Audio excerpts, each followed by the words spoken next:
السلام علیکم ورحمۃ اللہ۔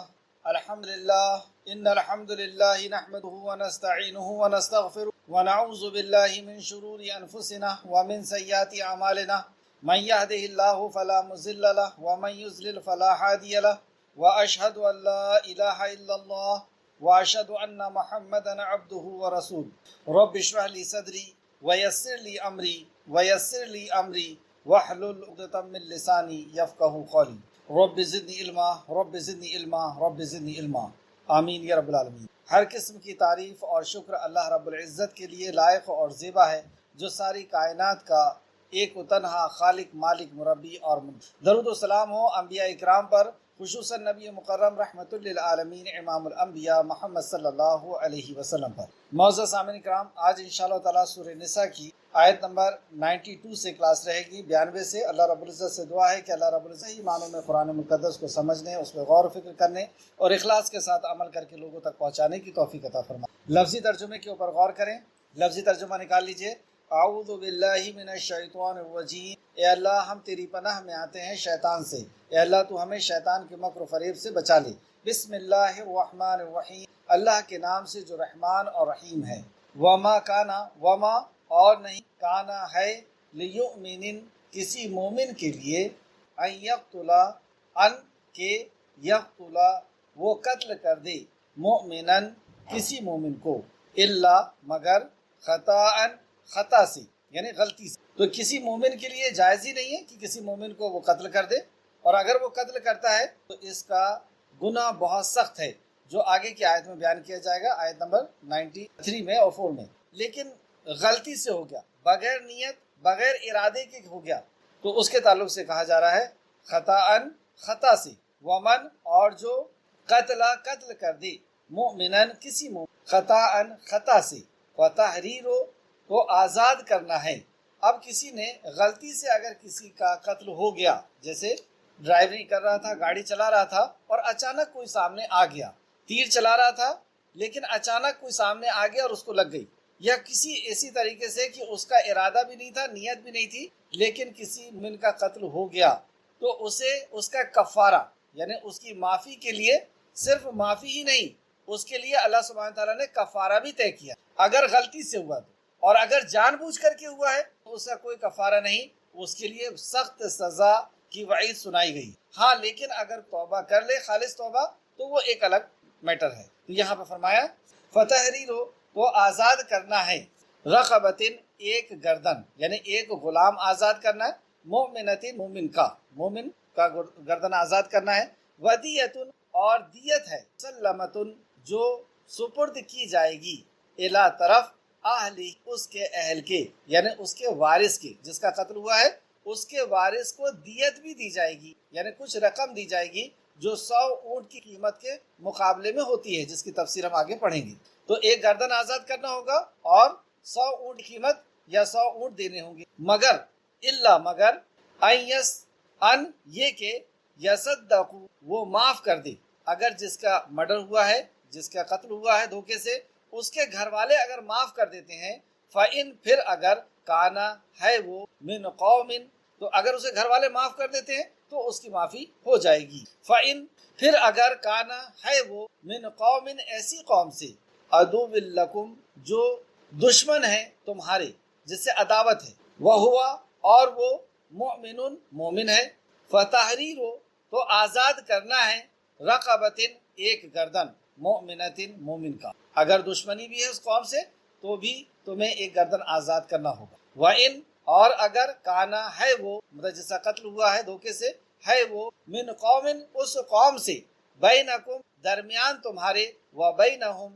درمیان ان کے، میثاق پختہ عہد، مطلب کسی معاملے میں عہد ہے، فدیت تو دیت ہے، مسلمت جو سپرد کی جائے گی، الی طرف اہل ہی اس کے اہل کی، تو اس کے لیے بھی دیت ہے اور اس کو دینا ہوگا۔ مطلب کسی بھی کنڈیشن میں دھوکے سے اگر کسی کا قتل ہو گیا ہے بغیر ارادے، بغیر قصد کے، تو اس کے بعد بھی اس کا کفارہ دینا ہوگا اور معافی مانگنی ہوگی۔ اور وتحریر اور آزاد کرنا ہے، رقبتن ایک گردن، مومن کا، جو یہ نہ پائے کہ وہ گردن آزاد نہیں کر پا رہا ہے، اتنی اس کے پاس دولت نہیں ہے یا گردن نہیں ہے، تو اس کے لیے کیا ہے، فصیام پس وہ روزہ رکھے، سیام رکھے، شہرین یعنی 2 ماہ، متتابعین مسلسل، پے در پہ، یعنی ایک بھی دن ناگا نہیں کر سکتا، پے در پہ اس کو 2 مہینے کے روزے رکھنا ہوگا۔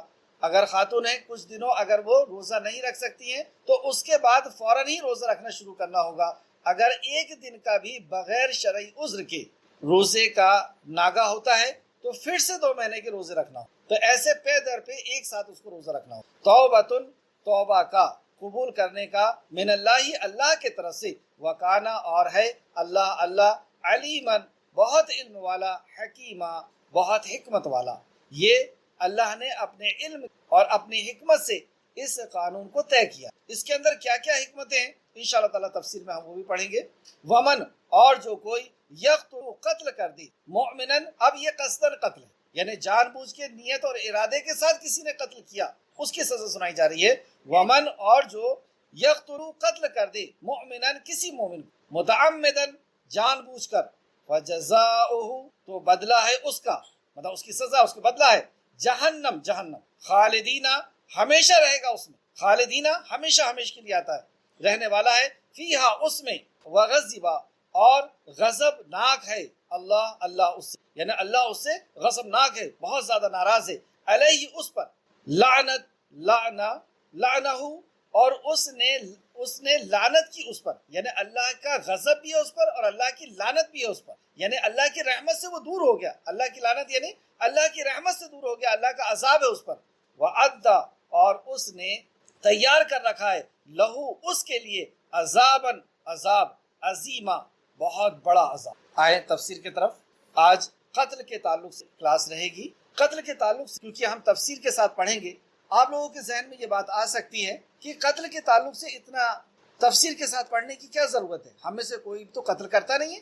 قتل صرف وہی نہیں ہے کہ ہم کسی دوسرے کا قتل کریں، بعض دفعہ پڑھے لکھے گھرانے اور دیندار گھرانے کے لوگ بھی ماں کے کوکھ کے اندر، ماں کے پیٹ کے اندر بچے کو قتل کر دیتے۔ علماء فرماتے ہیں کہ یہ چھوٹا زندہ درگور کرنا ہے، جیسے دور جہالت کے اندر بچی جب بڑی ہو جاتی تھی اور وہ بات کرنے اور کھیلنے کودنے لگتی تھی، اس وقت لوگ اسے کسی بت کے اوپر نظر کر دیتے تھے، دفن کر دیتے تھے، اور یہ منت کرتے تھے کہ ہم اس کو قربان کر رہے ہیں آپ کے لیے اور آپ ہمیں کوئی بیٹا دینا۔ کچھ قبیلے ایسے تھے، اور کچھ قبیلے صرف اس لیے دفن کر دیتے تھے کہ یہ عورت ہے، لڑکی ہے، اس کا باپ نہیں رہ سکتا، یہ ہمارے خاندان کے ناک کو نیچے کرے گی وغیرہ وغیرہ، اور اس کو دفن کر دیتے۔ کچھ لوگ اس لیے دفن کرتے کہ ہم اس کو کیسے کھلائیں گے، یہ ہماری ضرورت تو ہم سے پوری ہوتی نہیں، اس کی ضرورت ہم کیسے پوری کریں گے، تو اس وجہ سے اس کو زندہ دفن کر دیتے تھے۔ تو علماء فرماتے ہیں کہ یہ چھوٹا درگور کرنا ہے کہ ماں کے پیٹ کے اندر ہی بچے کو مار ڈالا جائے۔ تو یہ اس کو سامنے رکھ کر کے، اور ہم آج دیکھیں گے کہ قتل کتنا بھیانک جرم ہے، اور اللہ رب العزت نے کو کس طریقے سے، مطلب اس کی سوچ کو بھی اللہ رب العزت نے کر دیا کہ کوئی یہ سوچے بھی کہ وہ قتل کرنے والا۔ پچھلی کلاس میں ایک سوال تھا کہ آیت نمبر 83 کے اندر 83 کی تفسیر سمجھنا تھا، اور آیت نمبر 85 کی۔ تو آیت نمبر 83 میں اللہ سبحانہ وتعالیٰ نے فرمایا، اور جب ان کے پاس کوئی امن یا خوف کی خبر آتی ہے، یعنی کوئی بھی خبر ان کے پاس آتی ہے تو وہ اس کو مشہور کرنا شروع کر دیتے ہیں۔ اس بات سے ڈانٹا گیا یا اس بات سے روکا گیا، اور یہ بتایا گیا کہ انہیں چاہیے کہ وہ کسی ذمہ دار کے پاس آتے، وہ نبی کے پاس آتے۔ اس کا پس منظر یہ ہے کہ نبی کریم صلی اللہ علیہ وسلم امہات المومنین کے ہاں نہیں جا رہے تھے، کسی وجہ سے، کسی بات سے، کوئی ناراضگی سے، تو ناراضگی سے نہیں جا رہے تھے، تو لوگوں میں سے کسی نے یہ سمجھا کہ آپ نے ان کو طلاق دے دی ہے، اور اسی بات کو آپس میں دوسرے سے کہا، اور یہ بہت تیزی سے مدینہ کے اندر پھیل گئی۔ تو اللہ رب العزت نے اس بات سے منع کیا یا ڈانٹتے ہوئے فرمایا، اور جب ان کے پاس کوئی امن یا خوف کی خبر آتی ہے تو اسے مشہور کرتے ہیں، حالانکہ ہونا ایسا نہیں چاہیے تھا، حالانکہ یہ ہونا چاہیے تھا کہ وہ رسول سے اور اولی الامر کے پاس جاتے، اس سے خبر لیتے۔ تو یہ جب بات پھیل گئی اور عمر فاروق تک یہ خبر پہنچی تو عمر فاروق نے اس کو آگے نہیں پھیلایا، اور وہ نبی مکرم صلی اللہ علیہ وسلم کے پاس گئے، اور جب رسول اللہ صلی اللہ علیہ وسلم سے آپ نے پوچھا کہ کیا آپ نے اپنی بیویوں کو طلاق دے دی ہے، تو رسول اللہ صلی اللہ علیہ وسلم نے فرمایا نہیں۔ پھر عمر فاروق مسجد نبوی دروازے پہ کھڑے ہو کر کے آپ نے فرمایا کہ محمد رسول اللہ صلی اللہ علیہ وسلم نے اپنی بیوی کو طلاق نہیں دی ہے، اس وقت یہ آیت نازل ہوئی۔ تو اس سے ہمیں یہ سبق ملا کہ کوئی بھی خبر ہمارے پاس آتی ہے تو ہم اس کو دوسروں تک نہ پہنچائیں، بلکہ اس خبر کے سے ہونے والے اثرات کو بھی نظر رکھیں۔ اگر وہ خبر صحیح بھی ہے تو اس کو پہنچانا ٹھیک ہے یا نہیں ہے، اس کو ہمیں دیکھنا ہوگا، اور پہلے تو یہ دیکھنا ہوگا کہ یہ خبر صحیح بھی ہے یا نہیں ہے۔ دوسری آیت نمبر 85 کے تعلق سے پوچھا گیا تھا، آیت نمبر 85 کے، جو کوئی اچھی سفارش کرے گا اسے بھی اس کا اچھا حصہ ملے گا، اور جو کوئی بری سفارش کرے گا اسے بھی اس کا حصہ ملے گا، اور اللہ ہر چیز پر نگہبان ہے۔ تو یہاں پہ سفارش کے تعلق سے بتایا گیا کہ اگر آپ کسی کے لیے اچھی سفارش کرتے ہیں تو اس کا اجر ملے گا۔ سفارش یعنی آپ کوئی پیسے مانگنے آیا، آپ کے پاس پیسے نہیں ہیں، لیکن آپ نے کسی بڑے آدمی کو فون کر کے اور اس کی سفارش کر دی کہ اچھا آدمی ہے، میرے پاس قرض دینے کے لیے نہیں ہے، آپ اسے قرض دے دیں۔ یا کسی کو کاروبار سے لگانا ہے، یا کسی کو گھر دلوانا ہے، یا کسی کو نوکری پہ رکھنا ہے، یا کسی اسکول میں ایڈمیشن کرانا ہے، یا کسی کو علاج وغیرہ کروانا ہے اور آپ کی ڈاکٹر سے پہچان ہے، آپ نے اس کی سفارش کر دی ہے، تو یہ سفارش کرنے کا اجر ملے گا۔ لیکن کسی نے کسی کے لیے اگر برائی کی سفارش کر دیا تو اس کا بھی اس کو برائی ملے گی۔ اس تعلق سے میں نے ایک حدیث بتایا تھا، صحیح حدیث میں ہے کہ سفارش، نبی کریم صلی اللہ علیہ وسلم نے فرمایا سفارش کرو تمہیں اجر و ثواب ملے گا، اور اللہ تعالیٰ جو چاہتا ہے اپنے نبی کے زبان سے فیصلہ کروا دیتا ہے۔ اسے بخاری نے روایت کیا ہے، بخاری شریف حدیث نمبر 14 اور مسلم شریف حدیث نمبر 2627۔ تو سفارش اگر ہم کریں گے اور کسی کا کام بن گیا تو اس کام کے بننے کا بھی ہمیں اجر ملے گا۔ جیسے کسی نے کسی کو قرض دے دیا آپ کی سفارش کی وجہ سے، تو قرض کا کیا اجر ہے؟ قرض کا اجر ہے جو ہم صدقہ دیتے ہیں یا ہم کسی کو کوئی پیسے دے دیتے ہیں، اس کا جو اجر ملتا ہے ویسے ہی اجر قرض دینے کا ہے۔ اور قرض کی جو میعاد ہے، میعاد سے اگر وہ قرض بڑھ جاتا ہے اور اس پہ آپ اگر صبر کرتے ہیں، اس سے ڈبل اجر جو ہے وہ بڑھنا شروع ہو جاتا ہے۔ اس کا یہ مطلب نہیں کہ ہم قرض لے کر کے اور اس کو ختم کر دیں، یہ امانت میں خیانت بھی ہوگی یا عہد کی نافرمانی بھی ہوگی۔ سلام کے تعلق سے دو حدیث پچھلی کلاس میں چھوٹ گئی تھی، اس کو بھی سماعت فرمائیں۔ سیدنا ابو ہریرہ رضی اللہ عنہ بیان کرتے ہیں رسول اللہ صلی اللہ علیہ وسلم نے فرمایا مسلمان کے مسلمان پر 5 حق ہیں، سلام کرے تو اس کا جواب دے، سلام کرے تو اس کا جواب دے، یہ حق ہے ایک مسلمان کا دوسرے۔ مریض کی عیادت کرے، اگر کوئی مریض ہے تو اس کا حق بنتا ہے کہ ہم عیادت کرنے جائیں، اس کو دیکھنے جائیں۔ جنازے کے ساتھ جانا، اگر کوئی مر گیا ہے تو اس کے جنازے کے ساتھ جانا یہ بھی ایک مردے کا حق ہے۔ اور دعوت قبول کرنا، اگر کسی نے دعوت دیا ہے تو مسلمان کی دعوت کو قبول کرنا یہ بھی اس کا حق ہے۔ چھینک آئے اور اگر وہ الحمدللہ کہتا ہے اس کا جواب دینا یرحمکم اللہ، یہ بھی ایک مومن کا حق ہے۔ بخاری شریف حدیث نمبر 1240 اور مسلم شریف حدیث نمبر 2162 ایک اور حدیث دیکھتے ہیں سلام کے تعلق سے۔ سیدنا ابو سعید خدری رضی اللہ عنہ بیان کرتے ہیں رسول اللہ صلی اللہ علیہ وسلم نے اپنے راستوں میں بیٹھنے سے منع کیا، جو عام راستہ ہے وہاں پہ بیٹھنے سے منع کیا۔ تو صحابہ نے عرض کیا اے اللہ کے رسول، ہمارے لیے مجالس بہت ضروری ہوتی ہے، مطلب راستے میں بیٹھنا ہمارے لیے بہت ضروری ہوتا ہے، ہمارے بزنس اور کاروبار کے لیے ضروری ہوتا ہے، کیونکہ یہی ہم ایسے میں بات چیت کرتے ہیں۔ تو رسول اللہ صلی اللہ علیہ وسلم نے فرمایا اگر تم بیٹھے بغیر نہیں رہ سکتے، مطلب تمہارے لیے ضروری ہے، تمہارے کاروبار کے لیے ضروری ہے، نہیں رہ سکتے تو راستے کا حق ادا کرو۔ صحابہ نے پوچھا اے اللہ کے رسول راستے کا حق کیا ہے؟ آپ نے فرمایا آنکھیں نیچی رکھنا۔ راستے کا حق ہے کہ آنکھیں نیچی رکھو اور لوگوں کو اذیت دینے سے باز رہنا، مطلب لوگوں کو نقصان نہیں پہنچانا۔ اور تیسرا سلام کا جواب دینا، اگر کوئی سلام کرے اس کا جواب دینا، اور بھلی بات کا حکم کرنا اور بری بات سے روکنا۔ تو راستے کے کتنے حق ہو گئے؟ ایک تو میں نے آپ کو مومن کا حق، مسلمان کا حق بتایا کہ مسلمان کے یہ 5 حق ہیں، اور راستے کے بھی حق رسول اللہ صلی اللہ علیہ وسلم نے فرمایا کہ آنکھوں کو نیچی رکھنا، لوگوں کو اذیت نہ دینا، نقصان نہ پہنچانا، سلام کا جواب دینا، اور بھلی بات کہنا اور بری بات سے روکنا۔ یعنی اگر ہم نے راستے میں گئے اور بیٹھے ہیں اور حق ادا نہیں کیا، اللہ اکبر، اللہ رب العزت ہمارے حساب کو آسان کر دے۔ اللہم احسبنی حسابا یسیرا، آمین۔ بخاری شریف حدیث نمبر 2669، بخاری 2669، مسلم 2121، 2121۔ چلیں آج کی کلاس کی طرف آتے ہیں۔ قتل کے تعلق سے ہم نے پڑھا وما کانا، اور کسی مومن کے لیے جائز نہیں کہ ان کو قتل کرے مگر غلطی سے، یعنی نیت اور ارادے کے بغیر۔ ایک تو پہلی بات یہ بتا دی گئی کہ مومن کو قتل کرے ایسا ہرگز اور ایسا نہیں ہونا چاہیے، اور کسی مومن کے لیے یہ جائز ہی نہیں کہ وہ دوسرے مومن کو قتل کرے، مگر غلطی یعنی بغیر نیت کے، بغیر ارادے کے ہو جائے۔ اور جو شخص کسی مومن کو غلطی سے قتل کر دے، اس پر ایک مسلمان غلام آزاد کرنا اور مقتول کے رشتہ داروں کو خون بہا کا ادا کرنا، یعنی دیت دینا اس کو، اگر غلطی سے۔ غلطی کیسی کہ تیر چلا رہے تھے اور دھوکے سے لگ گیا، جیسے اس آیت کے شارح نزول کے تعلق سے دو واقعات ہیں۔ صحابہ جنگ کر رہے تھے اور جنگ کرتے کرتے ایک شخص جو دشمن تھا اس کے ہاتھ سے تلوار چھوٹ گئی، وہ نہتا ہو گیا، تو وہ دونوں ہاتھ اوپر کر کے کہتا اشہد ان لا الہ الا اللہ واشہد ان محمد رسول اللہ، لیکن اس کے بعد بھی جو ان کے مقابلے میں تھے انہوں نے اس کو قتل کر دیا۔ یہ بات رسول اللہ صلی اللہ علیہ وسلم کے پاس پہنچی تو آپ غضبناک ہوئے، آپ ناراض ہوئے۔ صحابی سے پوچھا تو صحابی نے کہا وہ میرے ڈر سے اس نے ایسا کلمہ پڑھا۔ تو رسول کریم صلی اللہ علیہ وسلم نے فرمایا کیا تو اس کے دل میں جھانک کر کے دیکھ لیا تھا یا اس کے دل کو پھاڑ کر کے دیکھ لیا تھا؟ اور بار بار آپ رسول اللہ صلی اللہ علیہ وسلم یہی فرما رہے تھے، یعنی آپ بہت زیادہ غضبناک ہوئے کہ تو یہ ہے ایک دھوکے کا ذکر کیا گیا۔ دوسرا یہ کہ فتح مکہ کے دور میں ایک صحابی نے ایک شخص کو قتل کر دیا، انہیں بعد میں پتہ چلا کہ یہ، اور اسے کیوں کر دیا کہ یہ ابو جہل کے ساتھ مل کر کے انہیں بہت زیادہ تکلیف پہنچا تھا، لیکن بعد میں انہیں پتہ چلا کہ یہ اسلام میں آ گیا تھا۔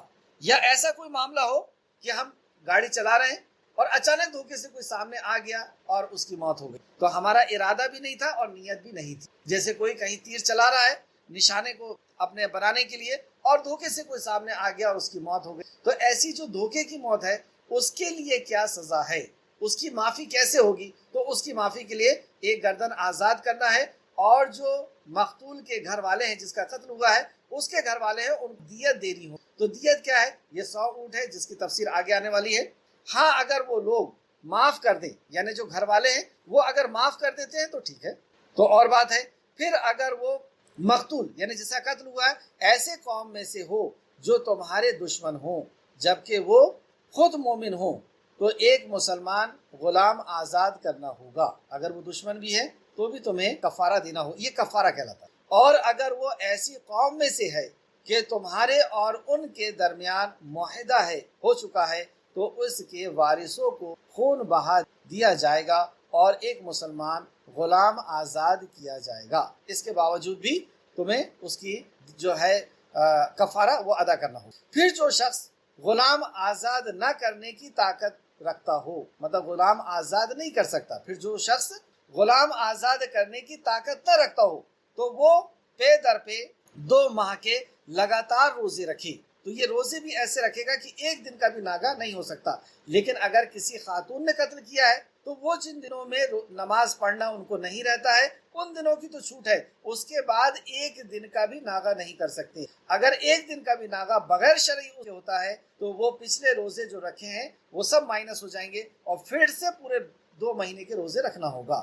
یہ کفارہ ہے اللہ کے طرف سے۔ کچھ گناہ ایسے ہوتے ہیں جو صرف توبہ کرنی ہوتی ہے، لیکن کچھ گناہ ایسے ہوتے ہیں کہ جس کا کفارہ بھی ادا کرنا ہوتا ہے اور پھر توبہ کرنا ہوتا ہے، جیسے قسم کھا لی ہے تو اس کا کفارہ ہے، جیسے نظر مان لی ہے اس کا کفارہ ہے۔ اسی طریقے سے اگر ایسا دھوکے سے اگر مرڈر ہو گیا ہے، دھوکے سے اگر خون ہو گیا ہے ایکسیڈنٹ کے ذریعے سے یا کسی ایسے ذریعے سے، تو اس کے لیے بھی کفارہ دینا ہوگا۔ اور کفارہ کیا ہے انشاءاللہ آگے پڑھیں گے۔ اور اللہ خوب جاننے والا، بہت حکمت والا ہے۔ اللہ خوب جانتا ہے کہ تم نے اس کو دھوکے سے مارا ہے یا کس طریقے سے مارا ہے، اور اللہ رب العزت نے یہ جو قانون بنایا ہے اس کے پیچھے بہت حکمت ہے، اور وہ کیا حکمت ہے اللہ رب العزت بہتر جانتا ہے۔ ہمیں اس سے یہ پتہ چلتا ہے کہ ہمیں ہر کام کو محتاط ہو کر کے کرنا چاہیے کہ دھوکے سے بھی ہمارے سے کوئی ایسی غلطی نہ ہو جائے کہ جس سے کسی کا نقصان ہو جائے۔ آیت نمبر 93 میں اللہ فرماتا ہے اور جو شخص، یہاں پر تو آیت نمبر 92 کے اندر یہ فرمایا گیا کہ دھوکے سے اگر ہوا ہے تو یہ کیا ہے، اس کے احکام و مسائل کیا ہیں۔ اب اگر کسی نے جان بوجھ کر کے نیت اور ارادے کے ساتھ اگر قتل کیا ہے اس کی سزا کیا ہے۔ اور جو شخص کسی مومن کو جان بوجھ کر قتل کرے اس کی سزا جہنم، فائنل، ایسا گناہ کہ سیدھے اس کی سزا جہنم، اور اس میں ہمیشہ رہے گا، خالدین فیہا، اس میں ہمیشہ رہے گا، خالدن فرمایا اللہ نے۔ اور اس پر اللہ کا غضب اور اس کی لعنت ہے، اللہ کا غصہ بھی ہے اس کے اوپر، غضب بھی ہے اس پر، اور اللہ کی لعنت بھی ہے، یعنی اللہ کی رحمت سے دوری ہے، اللہ کا عذاب ہے۔ اور اللہ نے اس کے لیے بہت بڑا عذاب تیار کر، اس کے لیے بہت بڑا عذاب تیار۔ تو جو لوگ یہ کہتے ہیں کہ ہم اس بچے کو نہیں رکھ سکتے صحت کی وجہ سے، یا ہماری خوبصورتی ختم ہو جائے گی، یا دوسرے بچے کی پرورش ٹھیک سے نہیں ہو پائے گی، اس لیے ہم اس کو مار ڈالنا چاہتے ہیں، تو ہم یہ جان لیں کہ یہ سب کچھ جاننے والا اللہ سبحانہ و تعالیٰ ہے، جس نے یہ طے کیا ہے کہ یہ بچے کو دنیا میں آنا ہے۔ وہ بہتر جاننے والا ہے کہ دوسرے بچے کے بیچ میں کتنا ڈیفرنس رکھنا ہے، ہم اس سے زیادہ جاننے والے نہیں۔ اللہ رب العزت نے طے کیا ہے اس بچے کو آنا، تو اس کو مار ڈالنا، یہ ختم کر دینا، جو علماء فرماتے ہیں کہ یہ چھوٹا زندہ درگور کرنا ہے۔ اللہ رب العزت ہم سب کو محفوظ رکھے۔ کس شکل میں قتل کیا جا سکتا ہے گورنمنٹ کے تعلق سے، کیونکہ گورنمنٹ قتل کرتی ہے، قتل کی سزا قتل ہوتی ہے۔ یہاں پر تو یہ کہا گیا کہ جس نے جان بوجھ کر کے قتل کیا تو اس کا ٹھکانہ سیدھے جہنم، اور وہ ہمیشہ اس میں رہے گا، اللہ کا غضب بھی ہے، لعنت بھی ہے۔ تو اس میں تو گورنمنٹ بھی آ گئی، اور گورنمنٹ کا جو قاصد ہے، جو سزائے موت دیتا ہے، وہ بھی آ گیا۔ لیکن ایسا نہیں ہے، حدیث کے حوالے سے ہم کو پتہ چلتا ہے کہ کچھ لوگ ایسے ہیں جن کا قتل کیا جائے گا، لیکن کون کرے گا؟ جو اس ملک کی گورنمنٹ ہے وہ کرے گی۔ بخاری اور مسلم کی حدیث دیکھیں، صحیحین میں حضرت ابن مسعود رضی اللہ عنہ سے مروی ہے، رسول اللہ صلی اللہ علیہ وسلم، اس سے دیکھیں، اس حدیث سے یہ بھی پتہ چلا، اور بے شمار آیتیں اور ہر مسئلہ، ہر احکام اور مسائل بغیر حدیث کے ہم نہیں۔ اللہ نے کہا نماز پڑھو، کیسے پڑھو؟ روزہ رکھو، کیسے رکھو؟ بغیر حدیث کے، بغیر رسول اللہ صلی اللہ علیہ وسلم کی تعلیمات کے، بغیر آپ کی کو پر عمل نہیں کر سکتے، قرآن کی آیت کو نہیں سمجھ سکتے۔ جیسے اس آیت کے ضمن میں اگر دیکھا جائے تو گورنمنٹ بھی ہو یا کوئی بھی شخص ہو، اس کا قاصد ہو، کوئی بھی مرڈر نہیں، قتل کی سزا پھر قتل ہو ہی نہیں سکتی۔ تو اس آیت کو اور ہر آیتوں کو سمجھنے کے لیے ہمیں نبی کریم صلی اللہ علیہ وسلم کے ہم محتاج ہیں، کیونکہ آپ معلم قرآن ہیں۔ قرآن ڈائریکٹ سیدھے نہیں آیا، پہلے قرآن کے معلم آئے، پہلے رسول کریم صلی اللہ علیہ وسلم آئے، پھر قرآن آیا، اور قرآن کو پھر رسول اللہ صلی اللہ علیہ وسلم نے وحی خفی کے ذریعے سے، جو آپ کے اوپر وحی خفی آئی، اس کے ضمن میں یا اس کے بہاف میں رسول اللہ صلی اللہ علیہ وسلم نے پھر قرآن کو سمجھایا۔ تو ایک وحی مطلوع ہے جو تلاوت کی جاتی ہے، جو قرآن ہے، اور ایک وحی غیر مطلوع ہے جس کی تلاوت نہیں کی جاتی، جو حدیث ہے۔ تو حدیث قرآن کو جو ہے ایکسپلین کرتی ہے، یعنی رسول اللہ صلی اللہ علیہ وسلم نے اس کو ایکسپلین کیا۔ تو اس آیت کو کس طرح کیا؟ صحیح میں حضرت ابن مسعود رضی اللہ عنہ سے مروی ہے، رسول اللہ صلی اللہ علیہ وسلم نے فرمایا، کسی ایسے مسلمان آدمی کا جو یہ گواہی دیتا ہے کہ اللہ کے سوا کوئی معبود نہیں اور محمد رسول اللہ صلی اللہ علیہ وسلم اللہ کے رسول ہیں، تین میں سے کسی ایک صورت کے سوا خون حلال نہیں ہے۔ مطلب تین چیزیں ایسی ہے کہ ان کا خون کیا جائے گا، اگر اس نے کلمہ بھی پڑھا ہے اس کے باوجود بھی، اگر یہ مسلمان ہے تو بھی اس کا قتل کیا جائے گا، اگر اس نے یہ تین میں سے ایک جرم کیا ہے تو۔ اور کون کرے گا یہ سزا؟ کون دے گا؟ گورنمنٹ، یعنی خلیفہ دے گا۔ پہلا، جان کے بدلے جان، اگر کسی مسلمان نے کسی کو قتل کیا ہے، مسلم ہو یا غیر مسلم ہو، تو اس کی سزائے موت۔ دوسرا، شادی شدہ زانی، شادی شدہ ہے لیکن اس کے بعد زنا کرتی ہے، تو اس کی بھی سزا گورنمنٹ جو ہے اس کو سنسار کرے گی۔ اور تیسرا، اسلام سے نکل جانے والا، دیکھیے اسلام میں آنے کی کوئی زبردستی نہیں ہے، لا اکراہ فی الدین، دین کے اندر کوئی زبردستی، لیکن کوئی آ جاتا ہے اور پھر اس کے بعد نکلتا ہے اور جماعت سے علیحدہ ہو جاتا ہے تو یہ مرتد ہے، اس کی سزا۔ بخاری شریف حدیث نمبر 6878، مسلم شریف حدیث نمبر 1676۔ اب جس کو دھوکے سے کسی کا اگر خون ہو گیا ہے، ایکسیڈنٹ ہو گیا ہے یا کوئی ایسا حادثہ ہو گیا ہے، تو اس کی دیت کیا ہوگی؟ پہلا تو ایک گردن آزاد کرنا ہوگا اور 100 اونٹ اس کو دے دیں، اور 100 اونٹ کی میں سے کتنے میل ہوں گے، کتنے فیمیلز ہوں گی، اور کتنی عمر ہوگی، اس کو بھی رسول اللہ صلی اللہ علیہ وسلم نے بتا دیا کہ یہ 5 قسم کے اونٹ ادا کیے جائیں گے۔ جیسا کہ امام احمد اور اہل سنت نے حضرت ابن مسعود رضی اللہ عنہ کی روایت کو بیان کیا ہے کہ رسول اللہ صلی اللہ علیہ وسلم نے قتل خطا کی دیت میں فیصلہ فرمایا ہے۔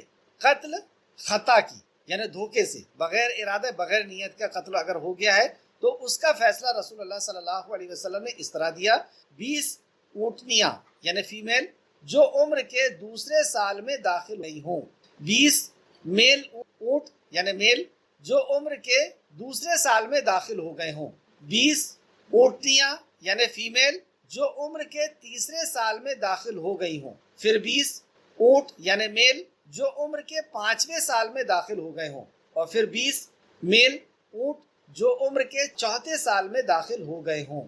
تو ایسا کر کے یہ 100 ادا کی جائے گی۔ یہ سنن نسائی کے روایت کے الفاظ ہیں۔ سنن نسائی حدیث نمبر 4806 ابو داؤد میں بھی حدیث ہے 4545 نمبر ہے 4545، اور ترمذی حدیث نمبر 1386 1386۔ تو یہ 100 اونٹ جو ہیں ان کی عمر اور ان کا جو ہے یہ میل ہوں گے یا فیمیل ہوں گے، مادہ ہوگی یا نر ہوں گے، اس کے تعلق سے رسول اللہ نے اس طرح فرمایا کہ 20 فیمیلز ہوں گی، مطلب اونٹنیاں ہوں گی جو 2 سال جن کی دوسرا سال عمر چل رہی ہوگی، 20 میل ہوں گے جن کے دوسرے سال عمر چل رہی ہوگی، پھر 20 فیمیل ہوں گی جس کی تیسری سال عمر چل رہی ہوگی، پھر 20 میل ہوں گے جس کی عمر 5ویں سال چل رہی ہوگی۔ اگر یہاں پہ فیمیل ہے تو عمر 1 سال کم ہو جائے گی۔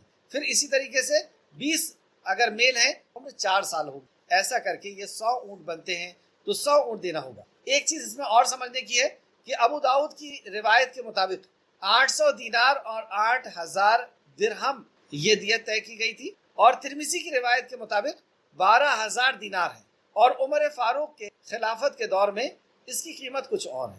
اصل میں یہ 100 اونٹ کی بنیاد پر دینار یا درہم طے کیے جائیں گے، کرنسی طے کی جائے گی، یعنی آج کے دور میں 100 اونٹ کی جو قیمت ہے وہ قیمت دی جائے گی۔ اگر اونٹ نہیں دے رہا ہے یا وہ اونٹ نہیں لینا چاہ رہا ہے تو اس قیمت آج جو ہوگی وہ دی جائے گی۔ تو ابو داؤد کے دور میں اس اونٹ کی قیمت کچھ اور ہو سکتی ہے، عمر فاروق کے دور میں کچھ اور ہو سکتی ہے۔ تو ایسا اصل جو پیمانہ ہے وہ ہے 100 اونٹ، ایک گردن آزاد کرنا 100 اونٹ۔ اگر گردن آزاد نہیں کر سکتا تو پے در پہ یعنی ریگولر 2 مہینے کے روزے رکھنا۔ قتل کیسا جرم ہے؟ یہاں تک تو وہ ہو گیا کہ اگر دھوکے سے غیر ارادہ غیر نیت کے اگر قتل ہوا ہے تو اس کا کفارہ اور اس کے بعد توبہ۔ لیکن اگر قصدن کسی نے جرم کیا ہے، قتل کیا ہے، تو اس کی سزا کے تعلق سے ہم دیکھتے ہیں سورہ فرقان آیت نمبر 68 میں اللہ سبحانہ تعالیٰ نے فرمایا، اور جیسے کہ آپ سمجھ رہے ہیں کہ آیت نمبر 93 کی تفسیر میں اس بات کو لکھیں گے۔ سورہ فرقان آیت نمبر 68 میں اللہ نے فرمایا، جو اللہ کے ساتھ کسی اور معبود کو نہیں پکارتے اور جس نفس کو مار ڈالنا اللہ نے حرام کیا ہے اسے قتل نہیں کرتے مگر جائز طریقے میں جو اللہ نے حکم فرمایا ہے۔ تو یہاں پہ مومن کی صفت بتائی گئی کہ وہ شرک بھی نہیں کرتے ہیں اور وہ قتل بھی نہیں کرتے ہیں۔ کہہ دیجئے لوگوں آؤ میں تمہیں وہ چیز پڑھ کر سناؤں جو تمہارے پروردگار نے تم پر حرام کی ہے، کہ کسی چیز کو اللہ کا شریک نہ بناؤ، اور ماں باپ کے ساتھ احسان کرو، اور مفلسی کے ڈر سے اپنی اولاد کو قتل نہ کرو۔ تمہیں بھی اور انہیں بھی رزق اللہ سبحانہ و تعالیٰ دیتا، اور بے حیائی کے کام ظاہر ہوں یا پوشیدہ ان کے پاس بھی نہ جاؤ۔ دیکھیے بہت بڑے بڑے کبیرہ گناہ لسٹ ہے جس میں شرک آیا، والدین کی نافرمانی آئی، اور اپنی اولاد کو قتل کرنا آیا مفلسی کے ڈر سے، اور پھر اس کے بعد بے حیائی چھپی ہوئی ہو یا اوپن ہو، عام ہو، اس سے بچنے کا کہا گیا۔ اور جس کے قتل کرنا اللہ تعالیٰ نے حرام کر دیا ہے اسے قتل نہ کرو مگر جائز طریقے سے۔ تو قتل اس میں 2 بار آیا۔ پہلے جو قتل آیا اس سے پتہ چل رہا ہے کہ یہ زیادہ بڑا جرم ہے۔ کیوں زیادہ بڑا جرم ہے اور بعد میں بھی پھر قتل کا ذکر کیا جا رہا ہے؟ تو پہلے جرم اپنی اولاد، تو ایک تو یہ بات سنگین اس جرم کو کر دی کہ وہ اپنی اولاد کو قتل کر رہا ہے، دوسرا مفلسی کی وجہ سے قتل کر رہا ہے، یعنی تقدیر کا اس کو یقین نہیں، جبکہ کھلانے پلانے والی ذات اللہ سبحانہ و تعالیٰ کی، مفلسی کی وجہ سے کے ڈر سے وہ قتل کر رہا ہے۔ اور تیسرا ایک اور ہے، وہ میرے ذہن سے ابھی نکل رہی ہے بات، تو یہ اور بھی زیادہ بڑا جرم ہو جاتا ہے۔ ایک اور دیکھیں، قیامت کے دن کس گناہ کا فیصلہ سب سے پہلے ہوگا، کس چیز کا حساب سب سے پہلے ہوگا، وہ ایک الگ چیز ہے۔ فیصلہ تو فیصلہ کئی قسم کے کرائم کا فیصلہ ہوگا، جیسے جائیداد کا فیصلہ ہونا ہے، چوری کا فیصلہ ہونا ہے، زنا کا فیصلہ ہونا ہے، بہتان کا فیصلہ ہونا ہے۔ تو سب سے پہلے فیصلہ کس چیز کا ہوگا؟ صحیحین کی حدیث ہے، امام بخاری اور مسلم میں حضرت ابن مسعود رضی اللہ عنہ کی روایت ہے کہ رسول اللہ صلی اللہ علیہ وسلم نے فرمایا، قیامت کے دن لوگوں میں سب سے پہلے خونوں ہی کے بارے میں فیصلہ کیا جائے گا، یعنی مرڈر کا فیصلہ سب سے پہلے کیا۔ بخاری شریف حدیث نمبر 6864 مسلم شریف حدیث نمبر 1678۔ دیکھیے یہ سوال جو ہے آپ کے اسائنمنٹ میں آیا ہے، اور اگر آپ اسائنمنٹ کے کوشچن پہلے سے لکھ کر کے اپنے ڈائری میں رکھ لیں، بیان سنتے ہی آپ اس کوشچن کا آنسر بھی دے سکتے ہیں۔ اتنا آسان یہ کورس کو ڈیزائن کیا گیا ہے، بہرحال آگے دیکھتے ہیں، رسول اللہ صلی اللہ علیہ وسلم نے فرمایا، اس کو بہت غور سے سماعت کریں، کیونکہ آپ دیکھتے ہیں کہ کبھی کبھی ایسا ہوتا ہے کہ ایک شخص بہت نیکی کا کام کر رہا ہے اور اچانک نیکی کا کام کرنا چھوڑ، یعنی اس سے توفیق چھین دی گئی، تو اس کی وجہ ہوتی ہے گناہ، جس کا ایک گناہ کا ذکر یہاں پہ کیا گیا۔ رسول اللہ صلی اللہ علیہ وسلم نے فرمایا، مومن ہمیشہ اللہ تعالیٰ کی اطاعت میں تیز رفتار، عمل میں ہوشیار اور نیکوکار ہوتا ہے، نیکی میں پہل کرنے والا ہوتا ہے، ہوشیار ہوتا ہے اور عمل میں تیزی کرنے والا ہوتا ہے، بشرطے کہ حرام خون کا ارتکاب نہ کرے، بشرطے کہ وہ حرام خون کا ارتکاب نہ کرے، یعنی خون نہ کرے، مرڈر نہ کرے، اور جب وہ کسی حرام خون کا ارتکاب کر لیتا ہے تو وہ تھک ہار کر منقطع ہو جاتا ہے، یعنی اس نیکی سے اس کا تعلق ٹوٹ جاتا ہے، اس صفت سے وہ دور کر دیا جاتا ہے۔ اللہ ہم سب کو ایسے جرم سے محفوظ۔ ابو داؤد کی حدیث ہے، ابو داؤد حدیث نمبر 4270۔ تو اس سے کیا پتہ چلا کہ گناہ کرنے سے ہمیں نیکی کی توفیق ہم سے چھین لی۔ تو اگر ایسا کوئی گناہ ہو گیا ہے تو ہمیں کیا کرنا چاہیے، انشاءاللہ تعالیٰ ہم آگے پڑھیں گے۔ ایک اور حدیث میں ہے کہ پوری دنیا، دیکھیں خون اللہ کے نزدیک کتنا بڑا جرم، آپ اس بات سے بھی اندازہ لگا سکتے ہیں کہ ایک ایک بندے کو اللہ سبحانہ وتعالیٰ نے کس قدر نعمتوں سے نوازا ہے، اس کے جسم کے اندر کس قدر خوبیاں رکھی ہیں، اس کو جینے کے لیے کس قدر نعمتیں عطا کی ہیں۔ ایک ایک انسان کا اللہ سبحانہ وتعالیٰ کتنا خیال رکھتا ہے کہ وہ ماں کے کوکھ کے اندر ہے، اسے کتنا کھانا پہنچانا ہے، اللہ سبحانہ وتعالیٰ طے کرتا ہے۔ ماں کبھی کم کھاتی ہے، کبھی زیادہ کھاتی ہے، ماں سوئی ہوئی ہے، بے ہوشی کے عالم میں ہے، اور اگر وہ کروٹ لے لے تو وہ دب جائے گا۔ کون ہے جو اس ماں کو کروٹ لینے سے روکتا ہے؟ تو ایک ایک انسان کی اللہ رب العزت نے آنکھیں بنائی ہے، کان بنائے، دل بنائی ہے، ایک ایک انسان کی اللہ نے شکل بنائی ہے۔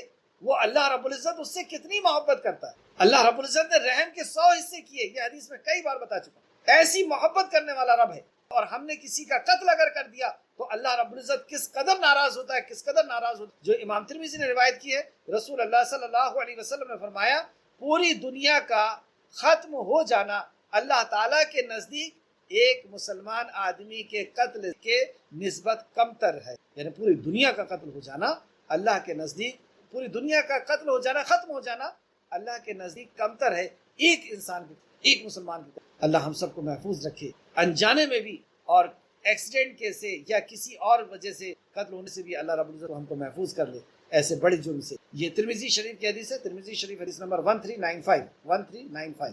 قتل کے تعلق سے چند حدیث، وقت ویسے کافی ہو گیا ہے لیکن ایک دو اور دیکھتے ہیں۔ عبداللہ بن عمر رضی اللہ عنہ بیان کرتے ہیں، رسول اللہ صلی اللہ علیہ وسلم نے فرمایا، بے شک اللہ تبارک و تعالی نے تم پر ایک دوسرے کا خون،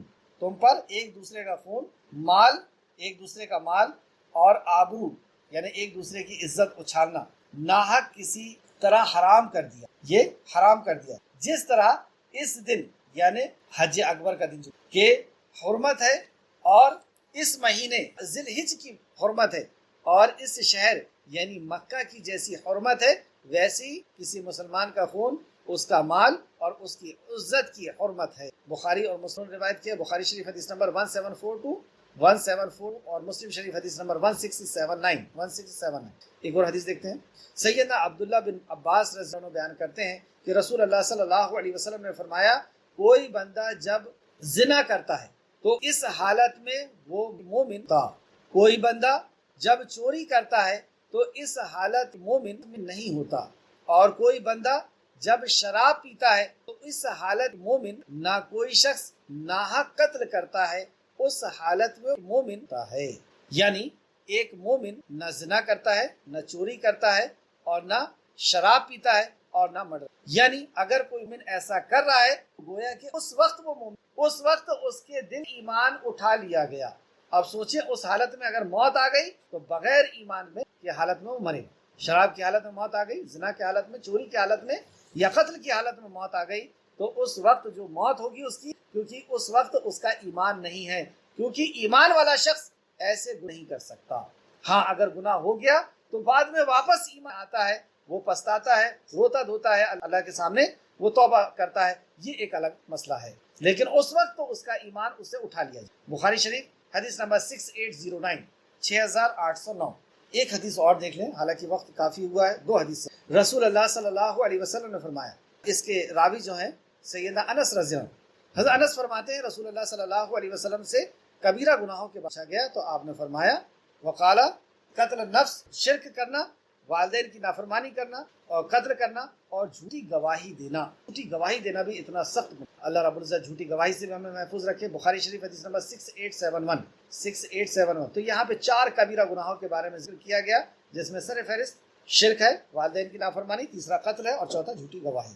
سیدنا ابو بکر رضی اللہ عنہ بیان کرتے ہیں رسول اللہ صلی اللہ علیہ وسلم نے فرمایا جب 2 مسلمان تلوار لے کر ایک دوسرے سے لڑتے ہیں تو قاتل اور مقتول دونوں جہنمی۔ سیدنا ابو بکر رضی اللہ عنہ کہتے ہیں کہ میں نے عرض کیا اے اللہ کے رسول، قاتل کا جانا تو سمجھ میں آتا ہے، قاتل کا جہنمی ہونا تو سمجھ میں آتا ہے، اس نے قتل کیا ہے، لیکن مقتول جس کا قتل ہوا ہے اس کا کیا قصور تھا؟ تو آپ صلی اللہ علیہ وسلم فرمایا وہ بھی تو اپنے ساتھی کو قتل کرنے پر حریص تھا، یعنی کوشش کر رہا تھا، اس کی بھی نیت اور اس کا بھی ارادہ تھا، اس وجہ سے یہ دونوں مجرم ایک ساتھ کہلائیں گے۔ بخاری شریف حدیث نمبر 6875 مسلم شریف حدیث نمبر 2888۔ اب اگر قتل ہو گیا ہے اور ایک تو یہ معاملہ تھا کہ اگر دھوکے سے ہوا ہے، بغیر ارادہ، بغیر قصد، بغیر ارادے، بغیر نیت کے، تو اس کے لیے تو دیت دینی، ایک غلام آزاد کرنا ہوگا اور اللہ رب العزت سے معافی مانگنی ہوگی، لیکن جان بوجھ کر کے ہو گیا، مسلمان کا ہو گیا، تو اب تو اس کے لیے کوئی کفارہ بھی نہیں بتایا گیا۔ تو ایسے شخص کی سیدھے وعید سنا دی گئی کہ وہ جہنم میں جائے گا اور ہمیشہ رہے گا، اور اللہ اس پہ غضبناک بھی ہوا اور اس کو رحمت سے دور بھی کر دیا اور اس کے لیے سخت ترین عذاب ہے۔ تو ایسے شخص، اب ایسا شخص کیا کرے؟ کیا اس کی توبہ ہے یا نہیں؟ تو توبہ کا دروازہ ہمیشہ کھلا ہوا۔ شرک بھی ایسی گناہ کہ شرک سب سے بڑا گناہ ہے، لیکن اس کے لیے بھی جو ہے کفارہ نہیں ہے۔ تو جس نے شرک کر لیا ہے لیکن بعد میں وہ شرمندہ ہو رہا ہے، تائب ہو رہا ہے، لوٹنا چاہتا ہے، توبہ کرے گا، تو یہ شخص توبہ کرے گا تو اس کی توبہ قبول ہوگی نہیں ہوگی، کیا اس کے معاملے ہیں اس کو ہم دیکھتے ہیں۔ تفسیر ابن کثیر جلد نمبر 2 صفحہ نمبر 160۔ جمہور سلف اور خلف، سلف یعنی جو ہمارے پہلے کے لوگ ہیں، بزرگ ہیں، اور بزرگ میں سر فہرست صحابہ، اور جنہوں نے صحابہ کی اچھے طریقے سے اتباع کی، وہ لوگ ہمارے سلف ہیں، اور خلف ان کے بعد آنے والے۔ تو جمہور یعنی ان کی جماعت کے اندر، اکثریت کے اندر سلف اور خلف امت کا قول ہے، ان کے قول ہے کہ قاتل کی توبہ بھی قبول ہو جاتی ہے اگر وہ توبہ کرے، اللہ تعالیٰ کے طرف رجوع کر لے اور خشوع و خضوع کا اظہار کرے، یعنی خشوع و خضوع دل کی گہرائی کے ساتھ، شرمندگی کے ساتھ اللہ رب العزت سے توبہ کرتا ہے اور نیک عمل کرنا شروع کر دے، نیک عمل بجا لانا شروع کر دے، تو اللہ تعالیٰ اس کے گناہوں کو نیکیوں سے بدل دیتا ہے اور مقتول کو اپنے فضل و کرم سے نواز دیتا ہے، جیسے کہ اللہ سبحانہ تعالیٰ نے فرمایا سورہ فرقان آیت نمبر 6 سے دیکھتے ہیں، اور وہ جو اللہ کے ساتھ کسی اور معبود کو نہیں پکارتے مگر جس نے توبہ کی۔ توبہ کی شرائط بتائی جا رہی ہے، سورہ فرقان آیت نمبر 68 سے دیکھتے ہیں، اور وہ جو اللہ کے ساتھ کسی اور کو معبود نہیں بناتے، پکارتے نہیں مگر جس نے توبہ کی۔ اگر بنا لیا ہے تو کیا کرے گا وہ؟ مگر جس نے توبہ کی، پہلی شرط۔ اور توبہ کی شرط میں اس کے پہلے لکھا چکا ہوں، 5 یا 6 شرطیں۔ تو مگر جس نے توبہ کی اور ایمان لے آیا، اب دوسری شرط ایمان لے آیا، یعنی توحید پر وہ آ گیا، اللہ کی وحدانیت پر، رسالت پر، آخرت کا یقین، مرنے کے بعد کی زندگی کا یقین، اچھی بری تقدیر کا یقین، ایمان میں آ گیا اور اچھے عمل کرے۔ تیسری شرط اچھے عمل، پہلی شرط توبہ کی شرائط کے ساتھ، دوسرا ایمان والا ہو گیا، اور تیسرے اچھے عمل کرنے لگا، یو ٹرن لے لیا اس نے، پہلے جو زندگی گزر رہی تھی منمانی چھوڑ کر کے اب وہ اللہ روخی جینے لگا، تو ایسے لوگوں کے گناہوں کو اللہ نیکیوں سے بدل دے گا۔ سبحان اللہ، اللہ نیکیوں سے بدل دے گا۔ کس نے وعدہ کیا؟ اللہ سبحانہ تعالیٰ نے اپنے کلام میں وعدہ کیا۔ دوسرے دیکھتے ہیں سورہ زمر آیت نمبر 53، اے پیغمبر میرے طرف سے لوگوں کو بتا دیجئے، کہہ دیجئے کہ اے میرے بندو جنہوں نے اپنی جانوں پر زیادتی کی ہے، اللہ کی رحمت سے نا امید نہ ہونا۔ جس نے اپنی جانوں پہ ظلم کیا ہے وہ اللہ کی رحمت سے نا امید نہ ہونا۔ اے نبی مکرم میرے بندوں کو یہ بتا دی۔ یہ آیت کریمہ کفر، شرک، نفاق، قتل اور فسق وغیرہ یعنی ہر گناہ پر سب گناہوں کے لیے عام ہیں۔ جو شخص بھی ان گناہوں میں توبہ کرے گا تو اللہ تعالیٰ اس کی توبہ کو قبول فرمائے گا۔ ایک اور حدیث دیکھتے ہیں جو متفقن علیہ ہے، بخاری اور مسلم دونوں نے روایت کیا ہے۔ صحیح بخاری و مسلم ایک بنی اسرائیل کا واقعہ رسول اللہ صلی اللہ علیہ وسلم نے بیان کیا کہ بنی اسرائیل میں ایک شخص تھا، اس نے 99 مرڈر کر دی، اس کے بعد اسے شرم محسوس، اللہ کی بارگاہ میں جانے کی یاد آئی اور وہ جو ہے پچھتانے لگا، تو وہ ایک درویش کے پاس گیا، یعنی عالم کے پاس گیا، اور اسے کہتا ہے کہ کیا اللہ رب العزت میرے گناہ معاف کر دے گا؟ میں نے 99 لوگوں کا مرڈر کر دیا۔ تو اس نے نفی میں جواب دیا، اسے غصہ آیا، اس کا بھی مرڈر کر دیا، 100 ہو گئے۔ پھر بعد میں اسے پھر شرمندہ کہ میں نے یہ کر دیا، مجھے اللہ کی بارگاہ میں حاضر ہونا ہے، اللہ کے یہاں حساب دینا، میں نے یہ بہت غلط کر دیا۔ تو پھر وہ ایک درویش کے پاس گیا، عالم کے پاس گیا، اور اس سے پوچھا کیا اللہ میرے گناہ کو معاف کر دے گا؟